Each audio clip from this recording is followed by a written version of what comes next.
Apakah dia harus memilih cinta, sementara masalah keluarganya tidak teratasi, atau dia memilih keluarga tapi dengan Cinta dengan tidak apa ya, mencintai. dengan konsekuensi dia tidak mencintai. Benar.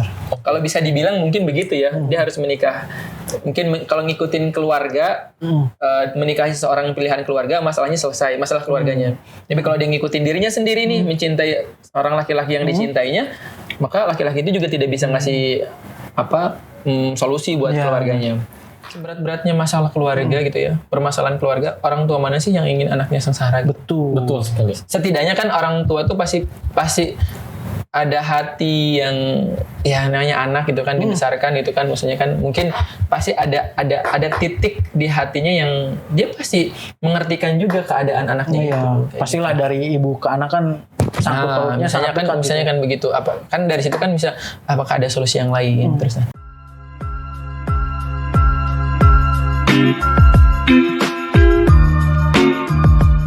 Kali soalnya udah 2 kali. 2 kali ini loh. Ini kasus terulang 2 kali. Iya, memang penyakit Iwan tuh kayak gitu. Astagfirullah, So ganteng. ya Allah.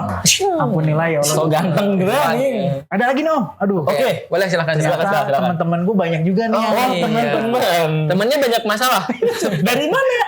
Temennya apa diriku nih? Iya. Enggaknya sih dia. Tapi teman-teman. Oh, Gimana, Jadi ada gimana? teman yang ngechat. Soalnya saya ngejar Om. Oh, ngejar kok. Oh, ngejar Siapa nih? broadcast. Broadcast. Broadcast siapa nih yang mau curhat gitu? Alhamdulillah ada beberapa. Ya, Assalamualaikum. Waalaikumsalam. Saya mau curhat dong. Asik. Kalau disuruh pilih cinta yang ada di hati, tapi dia tidak bisa menolong kita dalam masalah keluarga, atau lebih baik milih masalah keluarga teratasi, tapi kita tidak mencintai. Atau tunggu bentar, Om. Masih bingung nih. Coba jelasin. Iya. Coba ulangi. Saya mau curhat Kayaknya dong. dijodohin nih. Nah, Iya, ini karena ini menebus hutang keluarga, Pak. ya mungkin ya. Kayak Coba di sinetron Nebus gitu ya. kita lihat baca Coba lagi. diksinya begitu. Saya mau curhat dong. Kalau disuruh pilih antara pilih cinta yang ada di hati kita, tapi dia tidak bisa menolong kita dalam masalah keluarga. Oke. Oh, jadi dia mungkin punya cinta, Tapi tapi nggak bisa nolong buat keluarga gitu mungkin ya. Coba baca dulu. Terus atau lebih baik milih masalah keluarga teratasi, tapi kita tidak mencintai. Oh gitu, benar. Benar. Jadi dia dijodohin ya gitu maksudnya. Oh benar. Baik, pertama, Nggak, atau gini, mungkin dia suka sama orang, tapi orang ini nggak bisa nih ngebantu Ini. keluarga nih. paham maksudnya, paham. Paham. Tapi suka sama cowok, nggak suka sama cowok ini, tapi dia bisa ngebantu keluargaan. Baik. Gitu lah, gitu mungkin ya Om. Saya udah paham maksudnya. Iya. Dia mungkin mencintai seseorang. Iya gitu. Tapi di satu sisi keluarganya sedang ada persoalan. Persoalan. Dan mungkin keluarganya memberikan pilihan. Kalau persoalan ini ingin diselesaikan, maka kamu harus mengikuti apa yang dibuat oleh keluarga. Oke. Sementara seseorang yang dia cintai juga tidak bisa membantu untuk menyelesaikan persoalannya. Aus, Pak. Sunnah Rasul. Sunnah Rasul. 3 kali teguhkan. Bismillah. Apakah dia harus memilih cinta, sementara masalah keluarganya tidak teratasi, atau dia memilih keluarga tapi dengan Cinta dengan tidak apa ya, mencintai. dengan konsekuensi dia tidak mencintai. Benar. Kalau bisa dibilang mungkin begitu ya, dia harus menikah. Mungkin kalau ngikutin keluarga, menikahi seseorang pilihan keluarga, masalahnya selesai, masalah keluarganya. Tapi kalau dia ngikutin dirinya sendiri nih, mencintai seorang laki-laki yang dicintainya, maka laki-laki itu juga tidak bisa ngasih solusi buat keluarganya. Mana kira-kira yang lebih baik untuk dipilih? Nah, iya. Pertama gini, saya nggak bisa langsung mengatakan ini yang terbaik, ini yang nggak baik. Mengklaim. Karena gini, masalahnya apa? Ya, kita belum tahu ya Karena masalahnya. kita harus mengukur nih seberapa besar masalahnya dan solusi terbaiknya apakah hanya itu gitu. Betul. Nah, kalau misalnya masalahnya masalah uang misalnya gitu ya. Ini harus diselesaikan dengan dia mengorbankan seseorang yang dicintainya misalnya. Tapi masalah keluarganya teratasi, sementara dia misalnya, mohon maaf kalau misalnya kasusnya menikah gitu ya, tapi juga dia tidak mencintai gitu. Itu kan persoalannya apa? Berarti kan ada persoalan keuangan misalnya kan kayak gitu. Atau misalnya persoalan masalah keluarga yang berkaitan dengan materi dan lain sebagainya. Sementara orang yang dibawa oleh keluarga ini bisa menyelesaikan permasalahannya gitu ya. Kalau misalnya seperti itu. Walaupun misalnya kan kita nggak tahu. Pertama harus jelas duduk perkaranya seperti apa. Ya, perkaranya soal apa dan lain sebagainya. Sama solusinya apakah hanya itu gitu. Oke. Pilihannya. Apakah ada opsi-opsi yang lain? Oh gitu. Adakah opsi lain gini? Karena kan masalah ini gini, kalau bicara tentang masalah hal-hal kayak gini gitu ya, apakah masalah ini harus diselesaikan dengan memang segera? Apakah bisa bertahap atau ada tenggat waktu? Jadi kan kita nggak tahu memang kan? ada ini ya rinciannya ya. Gitu. Jadi kayak misalnya, oke, mau nggak mau bulan ini saya masalah harus beres misalnya. Nah, oke, bulan ini ada waktunya berapa lama nih? Misalnya. Nah itu kan bisa dibicarakan artinya kan kayak gitu. Sesuatu yang masih luas dan kita bisa diskusi tentang masalah itu gitu. Nah terus yang kedua. Apa ya? Tadi pertanyaan masalahnya apa? Kemudian berapa lama duduk perkara ini bisa diselesaikan? Apakah itu cuma satu-satunya solusi? Karena nanti berkaitan sama kalau misalnya ada tenggat waktu tertentu, artinya kan ada opsi-opsi yang lain untuk menyelesaikan masalahnya. Nah itu beberapa hal yang mungkin kita nggak tahu persoalannya seperti apa. Oke.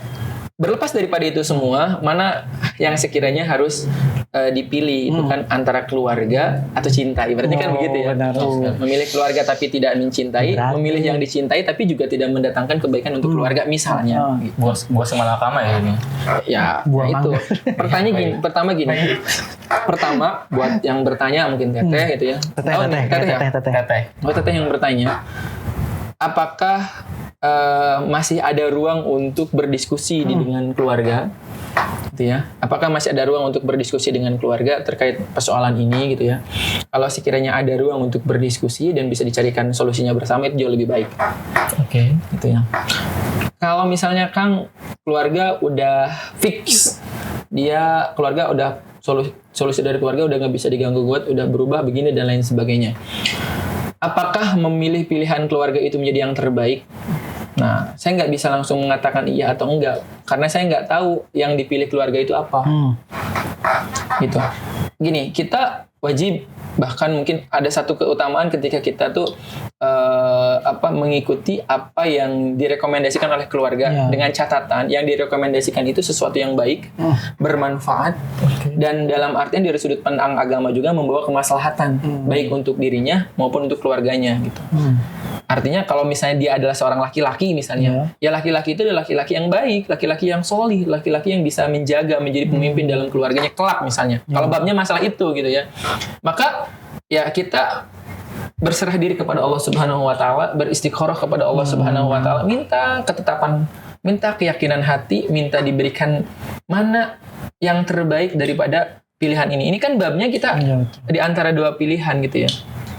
Tapi dua-duanya ada konsekuensi. Gitu. Nah itu kalau misalnya keadaannya udah fix nih, nggak ada ruang pembicaraan lagi dalam keluarga gitu kan, maka lihat sosoknya. Apakah dengan ketika kita hari ini kita mungkin tidak mencintai gitu, tapi ternyata yang dihadirkan keluarga itu ada sosok yang sangat baik untuk kehidupan kita gitu, dalam artian ya dari sisi agama baik dan lain sebagainya, maka Bismillah minta petunjuk Allah Subhanahu wa taala, mudah-mudahan itu yang terbaik. Nah tapi dengan catatan. Nah terus kalau misalnya Kang ternyata dia jauh banget nih daripada apa yang saya harapkan gitu kan, dari sisi personality juga enggak dan lain sebagainya, maka ini perlu ada diskusi dalam keluarga, sampaikan yang menjadi keresahan kepada keluarga. Maaf Pak, bukannya nggak mau gitu, tapi kan ketika misalnya masalahnya kita nggak tahu permasalahannya apa ya itu. Nah kalau misalnya tadi udah ada ini ya, kalau misalnya orangnya baik, insya Allah aku siap gitu kan, ridho dengan ridhonya mama papa atau misalnya keluarga. Tapi kalau misalnya orangnya mohon maaf nggak baik, aku juga nggak bisa gitu, karena aku kan perlu seorang pemimpin dan lain sebagainya. Nah misalnya ya itu kita sampaikan, harus ada dialog. Karena gini, pasti seberat-beratnya masalah keluarga gitu ya, permasalahan keluarga, orang tua mana sih yang ingin anaknya sengsara? Betul sekali. Setidaknya kan orang tua tuh pasti ada hati yang ya namanya anak gitu kan, dibesarkan gitu kan, maksudnya kan mungkin pasti ada titik di hatinya yang dia pasti mengertikan juga keadaan anaknya itu. Pastilah gitu. Dari ibu ke anak kan sangkut pautnya misalnya kan begitu, apa kan dari situ kan bisa apakah ada solusi yang lain, terus berbicara dengan nih cintanya dia nih kepada seseorang yang misalnya dia juga tidak bisa mendatangkan solusi untuk keluarganya, ya balik lagi sih sebenarnya. Nah, ini pembuktian ya, pembuktian cinta dari si laki-laki itu mungkin ya. Kalau misalnya memang dia bersungguh-sungguh gitu kan ya, untuk mencintai akhwat ya harus siap dengan segala konsekuensinya, dengan segala permasalahan yang ada di keluarganya dan lain sebagainya. Maka sebagai seorang laki-laki yang memang dia memperjuangkan cintanya, dia harus juga memperjuangkan apa yang terjadi dengan keluarganya itu. Seharusnya kan memang seperti itu. Tapi kalau misalnya dia tidak sanggup, ya mungkin dia mundur gitu kan, atau misalnya sampaikan ketidaksanggupan itu gitu ya, dan ya sampaikan saja kepada akhwatnya kayak gitu sih. Intinya sih komunikasi ya. Komunikasi, ya benar-benar komunikasi, ngobrol, dan, diskusi, sharing gitu. Dan ini mungkin itu jadi momentum untuk mendekat kepada Allah Subhanahu Wa Taala. Karena gini, tidak ada masalah yang tidak ada solusinya. Karena bersama kesabaran Allah hadirkan jalan keluar. Pasti ada kemudahan ya. Pasti ada kemudahan. Amin. Ya, jadi ada kesulitan pasti ada kemudahan. Bersama kesabaran tuh Allah kasih jalan keluar. Nah, seberat apapun permasalahannya kan, serumit apapun cobaan dan ujiannya, nggak mungkin Allah itu tidak ngasih solusinya, karena masalah itu ketika dihadirkan itu datang beserta dengan solusinya.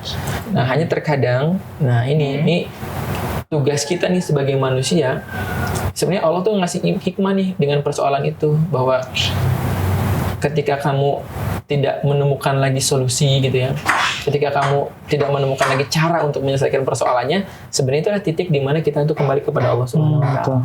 Karena semua yang terjadi dalam kehidupan kita itu kan biiznillah ya, Allah mengetahuinya. Atas izin Allah. Atas izin Allah semuanya terjadi. Jadi ketika kita diuji dengan permasalahan keluarga yang sangat berat, Allah tuh tahu, Allah menyaksikan, Allah mengetahui gitu kan apa yang terjadi dengan keluarga kita. Maka jadikan itu momentum bersama untuk memperbaiki hubungan dengan Allah Subhanahu Wa Taala. Gitu maksudnya. Betul. Iya, jadi memperbaiki. Nah, Kang, gimana caranya untuk mengedukasi ke arah sana?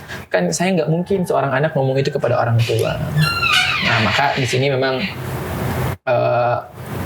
perlu adanya orang yang paham gitu ya, ustadz, orang yang faqih ya dalam masalah agama dan biasanya masalah keluarga untuk mendampingi persoalan ini. Ya, yang bisa menyakini keluarganya. Iya, betul-betul. Yang bisa mengarahkan, membawa keluarga, memberikan juga nasihat-nasihat tentang kesabaran dan kekuatan yang sekiranya itu membuat keluarganya juga lebih baik lagi dan menjadi momentum untuk kembali kepada Allah, mendekat kepada Allah Subhanahu Wa Taala. Itu sih mungkin. Jadi muhasabah bareng. Muhasabah bareng. Karena nggak ada masalah yang nggak ada solusinya. Nggak ada masalah yang nggak ada solusinya. Nggak ada ujian yang nggak ada jalan keluar. Betul. Yang nggak ada kesulitan, yang nggak ada kemudahannya. Pasti ada. Pasti ada. Itu janji Allah. Janji Allah. Janji Allah. Kan tidaklah Allah itu menguji seorang hamba di luar batas kemampuan. Betul. Nggak mungkin. Jadi mustahil kalau misalnya Allah menguji seseorang itu nggak dikasih jalan keluar. Mustahil. Pasti ada. Kan masalahnya jalan keluar itu kan adanya hak Allah gitu. Kapan Allah memberikan juga hak Allah. Tugas kita adalah merayu Allah. Gitu ya. Nah, walaupun nggak enak ke kitanya, ya mungkin itu yang terbaik ya, yang diberikan sama Allah. Ya, jadi sebenarnya ini kan kita masih belum jelas ya. Betul. Masalahnya seperti apa? Harus ada tindak lanjutnya. Betul. Pasca dari sini, sebenarnya masalahnya apa sih? Biar kita juga bisa ngasih solusi, saran ya. Mungkin bukan solusi. Saran tahapannya itu lebih jelas gitu. Betul. Ini yang harus dilakukannya, ini tahapannya. Karena duduk perkaranya itu harus benar-benar dijelaskan. Misalnya kayak gitu. Wallahu a'lam bishawab. Nah, untuk ya Uti mungkin tadi ya Apa? tadi mungkin tadi sharingnya kayak gitu ya. Rena. Bayu masih ada pertanyaan nggak? Ada nih, Oke. teman aku sih. Gimana? Nah, teman aku bilang gini, berjuang sendiri untuk adik-adik dan keluarga. Di saat orang tua belum ada pekerjaan, tetap rasanya berat sekali. Dan ini aku minta sarannya bagaimana agar pundak aku kuat. Lanjutkan. Katakan manusia yang Anak pertama. Ada pertama dia. Ya biasanya gitu sih Kang. Kalau misalkan anak pertama tuh punya adik-adik ya harus bisa memperjuangkan. Ini kan babnya adalah bab nge-manage hati lagi. Betul. Balik lagi ke bab manage hati. Kalau dibilang capek, hidup itu pasti capek. Betul. Dibilang kerja capek, itu pasti kerja, pasti capek. Menanggung beban buat keluarga, orang tua juga belum ada pekerjaan dan lain sebagainya. Masya Allah. Kalau kita ikhlas, kalau kita bersabar dengan itu, maka setiap saatnya menjadi pahala. Pasti. Iya, maka setiap uang yang dimakan oleh keluarga, setiap rezeki yang kita bawa gitu ya buat keluarga kita, buat adik-adik kita, itu menjadi amal jariah buat kita. menjadi pahala yang insya Allah akan terus mengalir. Ketika adik orang tua sholat, kita kemudian wasilahnya karena rezeki yang dimakan oleh kita, maka insya Allah kita menjadi pahala yang akan terus mengalir bagi kita. Nah, itu kan babnya di situ ada gitu. Artinya gini, jangan pandang masalah itu sebagai masalah, ya. Tapi ambil hikmah daripada masalah itu.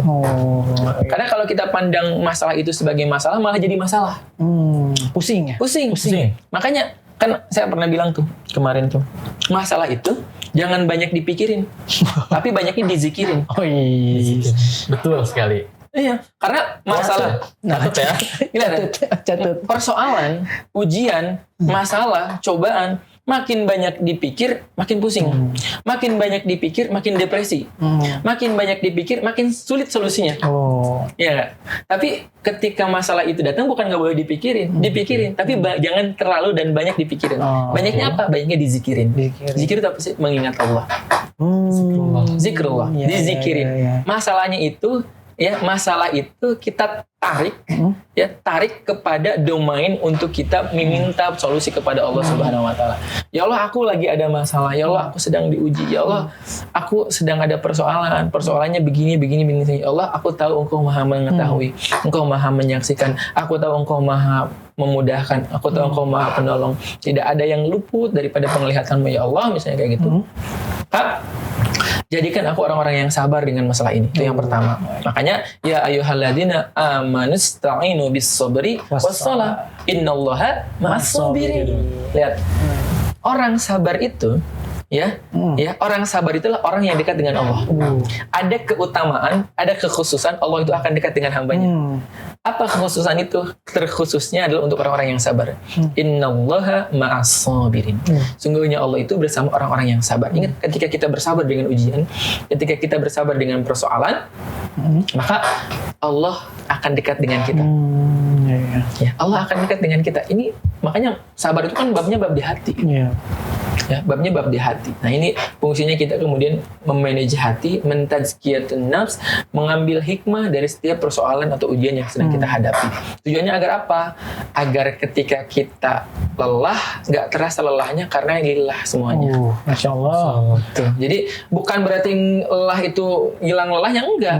Tapi dengan lillah, lelah itu jadi bukan lagi terasa lelah. Ringan. Terasa lebih ringan. Jadi terkadang masalah itu berat bukan karena masalahnya berat, tapi karena hati kita yang berat menerima masalah itu. Ya betul. Iya kan? Jadi masalahnya terkadang mungkin nggak seberat yang kita pikirkan, tapi karena hati yang nggak terima dengan keadaannya, itu yang memperberat masalahnya. Jadi kayak seolah-olah kenapa harus aku semuanya, aku yang menanggung dan lain sebagainya. Kalau kita pandang masalah itu sebagai masalah, jadinya gitu. Tapi kalau kita pandang masalah itu sebagai anugerah, itu beda cerita. Ya Allah, semoga apa yang ada atau ada persoalan dalam keluargaku itu menjadi jalan bagiku untuk mendekat kepadamu, menjadi penggugur dosa-dosaku, menjadi amal pahala bagiku. Kan coba lihat, kacamata berpikirnya berubah. Yang tadinya kita jadi pusing, jadi rungsing, sekarang jadi tenang gitu. Jadi tenang. Alhamdulillah, ya Allah, nggak apa-apa uangnya habis, ya Allah nggak apa-apa uangnya dipakai ayah, dipakai mama, dipakai adik-adik. Mudah-mudahan ini menjadi pahala, menjadi penggugur dosa buat aku. Mudah-mudahan Engkau ridho dengan ini, aku bisa masuk ke dalam surgamu. Bahkan sebenarnya ini tidak cukup untuk aku mengetuk pintu surgamu ya Allah. Nah, jadi pandang itu sebagai anugerah dari Allah, sebagai hikmah yang kemudian Allah berikan lewat ujian keluarga itu. Gitu. Dan tunjukkan bahwa kita adalah orang yang kuat. Kenapa? Karena kita kuat bersama Allah, bukan karena kita sendiri. Dan kita kuat bukan karena kemampuan kita, tapi kita kuat karena dikuatkan oleh Allah Subhanahu wa taala. Tapi Om, kadang kalau udah ngasih bantuan gitu ya, atau ya tadi yang kita ngebantu orang tua atau adik-adik itu, malah kitanya tuh kayak dimudahin. Nah, betul. Jadi wasilah. Ya, karena sedekah utama itu sebenarnya kan sedekah terhadap anggota keluarga. Oh, gitu. Benar. Jadi kan ada prioritas dalam bersedekah. Nah, yang paling utama itu sedekah itu kepada siapa? Kepada anggota keluarga terdekat yang kesulitan. Itu yang paling utama sebenarnya. Adik, kakak, orang tua gitu ya, saudara-saudara. Jadi meringankan beban keluarga itu lebih utama. Iya. Kadang kan keluarga kita juga saudara gitu, ada yang membutuhkan. Kemudian kan setelahnya kan lingkungan ya, termasuk anak yatim, itu kan fakir miskin, janda tua, jompo, kemudian dunia Islam itu kan saudara-saudara kita yang ada di luar negeri yang membutuhkan. Itu kan ruang lingkup daripada kita bersedekah itu untuk apa? Gitu. Betul. Tapi yang utama itu kan untuk orang-orang yang di sekitar Di kita. sekitar kita. Yang Orang terdekat, terutama keluarga. Jangan sampai kita hidup membantu orang. mewah, ngebantu orang dan lain sebagainya, tapi ada di antara anggota keluarga kita yang dekat ternyata kesusahan. Bahkan itu lebih utama kita tolong daripada kita umroh berkali-kali. Gitu ya. Iya, Sampai dia nggak susah lagi Iya, gitu ya. tapi bukan berarti kemudian kita terus bantu dalam artian hanya dibantu uang, dikasih makan, dikasih makan, enggak. Tapi kita edukasi, juga bantu angkat kemampuan ekonomi itu dengan dia produktif juga gitu. Betul. Ya jadi di program lah ibaratnya kan Iya, kayak gitu. iya. Jadi bukan disantuni gitu.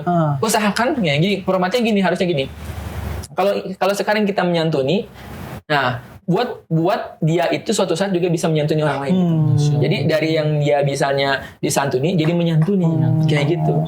Ada pesannya. Ya, tadinya penerima zakat jadi orang yang menunaikan zakat. Oh gitu. Kayak gitu. Ya. Memang harus diedukasi, kasih tahu ya. Dari mustahik jadi muzaki misalnya kan kayak gitu. Nah, jadi diangkat derajatnya dengan cara seperti itu.